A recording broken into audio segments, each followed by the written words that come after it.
नमस्कार दोस्तों, कैसे हैं आप लोग? आशा करता हूँ आप बहुत अच्छे होंगे। अकाउंट्स क्लब में आपका बहुत-बहुत स्वागत है। दोस्तों, अगर आपके सप्लायर ने 30 सितंबर से पहले ये काम नहीं किया, तो आपको जो आईटीसी आपने ली है, उसे रिवर्स करना पड़ सकता है। ऐसा मैं नहीं कर रहा, ऐसा रूल कहता है जीएसटी का रूल 37A। तो सबसे पहले ये देखते हैं कि जीएसटी का रूल 37 है क्या और ये आया कहाँ से?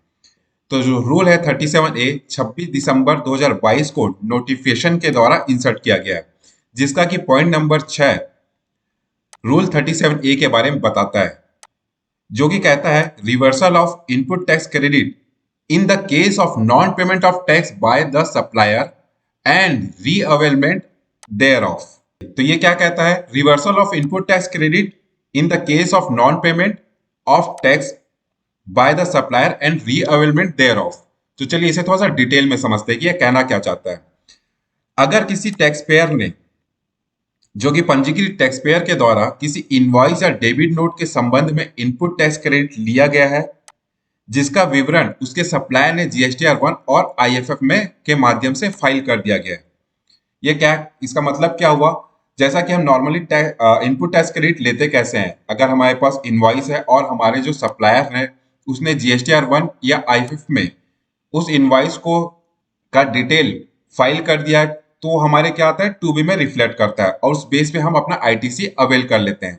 तो गवर्नमेंट का यही कहना है कि आप अगर जीएसटी के जो इनपुट टैक्स क्रेडिट लेने के जो सारे कंडीशन है उसको फिल कर देते हैं और आपके सप्लायर ने अगर जीएसटीआर 1 में या आईएफएफ में उस इनवॉइस को शो किया है, जो कि आपके टू बी में शो हो रहा है, तो आप इनपुट टैक्स क्रेडिट ले सकते हैं, इसमें कहीं कोई दिक्कत नहीं है।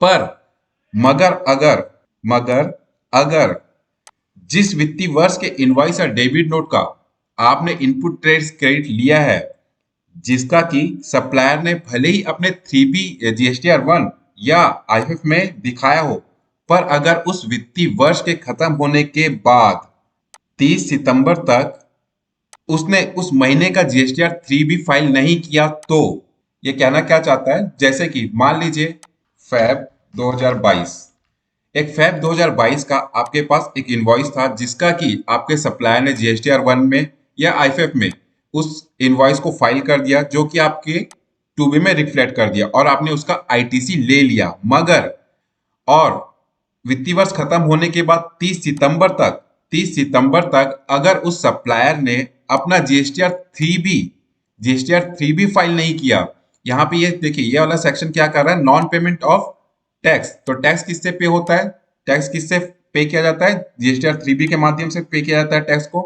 तो आपके सप्लायर ने अगर जीएसटीआर 3B फाइल नहीं किया उस इनवॉइस के संबंध में, जिस इनवॉइस का आपने इनपुट टैक्स क्रेडिट लिया है, तो फिर उस पंजीकृत व्यक्ति को जिसने इनपुट टैक्स क्रेडिट लिया है उसे 30 नवंबर या उससे पहले 30 नवंबर या उससे पहले उस इनपुट टैक्स क्रेडिट को रिवर्स करना होगा। तो अगर अगर आपका सप्लायर 3B फाइल नहीं करेगा 30 सितंबर, तो क्या करना होगा? 30 नवंबर या उससे पहले तक जब आप जीएसटीआर 3B फाइल करेंगे, तो जो इनपुट टैक्स क्रेडिट आपने लिया हुआ है उसको रिवर्स करना होगा।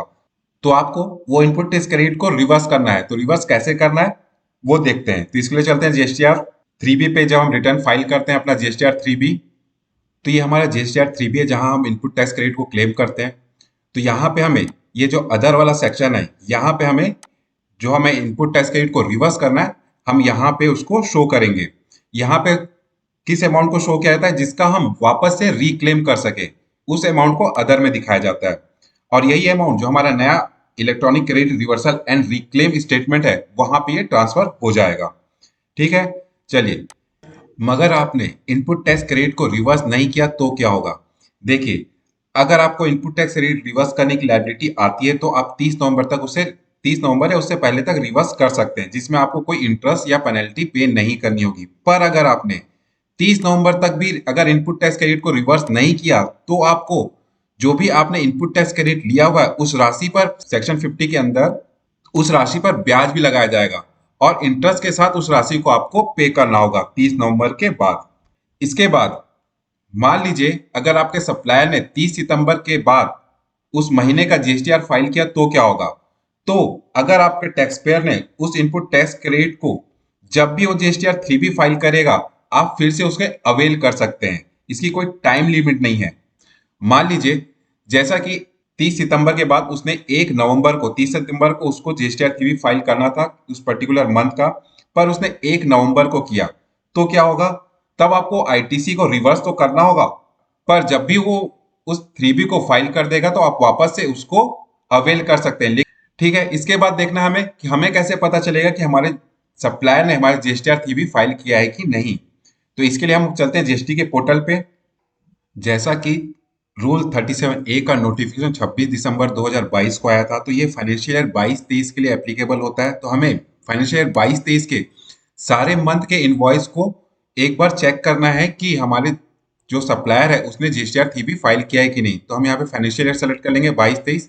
उसके बाद अपना मंथ सेलेक्ट कर लेंगे, जैसे कि अप्रैल। अप्रैल मंथ से चालू करेंगे तो यहाँ पे सर्च करेंगे। सर्च में आने के बाद आपको यहाँ पे फिर आना है जीएसटीआर 2A में, तो यहाँ पे व्यू का पे क्लिक करते हैं। इसके बाद चलते हैं B2B इनवॉइस में। B2B इनवॉइस में आने के बाद आप यहाँ पे देखिए, यहाँ पे हमें जीएसटीआर नंबर दिया हुआ सप्लायर का, यहाँ सप्लायर का नेम दिया हुआ। जीएसटीआर 1 उसने फाइल किया है कि नहीं वो स्टेटस यहाँ पे हमें शो कर रहा है, तो यहाँ पे यस लिखा हुआ है, यस करके टिक है। उसके बाद यहाँ पे हमें फाइलिंग डेट लिखी हुई है, फिर यहाँ पे फाइलिंग पीरियड लिखा हुआ है, और यहाँ पे लिखा हुआ है जीएसटीआर 3B फाइलिंग स्टेटस। तो आप यहाँ पे देख सकते हैं, यहाँ पे हमारा यस शो कर रहा है। तो आपको यही स्टेटस चेक करना है कि आपके जीएसटीआर 3B का जो पर्टिकुलर सप्लायर है उसका स्टेटस क्या शो रहा है। तो यहाँ पे यस शो रहा है। तो इस तरह से आपको सारे सप्लायर के स्टेटस चेक करना है। ऐसे ही आप देख सकते हैं कि यहाँ पे नो शो हो रहा है, तो ये नो शो नहीं होना चाहिए। नो शो हुआ इस मीन्स आपके सप्लायर ने 3B फाइल नहीं किया है। तो इस केस में आपको क्या करना है, अपने सप्लायर से बात करनी है कि वो जीएसटीआर 3B 30 सितंबर से पहले फाइल कर दे। और फिर भी अगर वो फाइल नहीं करता तो आप चाहें तो उस टैक्स के अमाउंट को आप बैलेंस जो आपको पेमेंट करना है उससे काट के उसे पेमेंट कर सकते हैं। पर यहाँ पे देखिए, अगर नो लिखा है तो एकदम तुरंत घबराने की जरूरत नहीं है। सबसे पहले आपको एक काम और करना है। अगर यहाँ पे देखिए स्टेटस नो भी आया तो भी आपको सबसे पहले एक काम ये करना है कि जो आपका सप्लायर है उसका जीएसटी नंबर नोट कर लीजिए।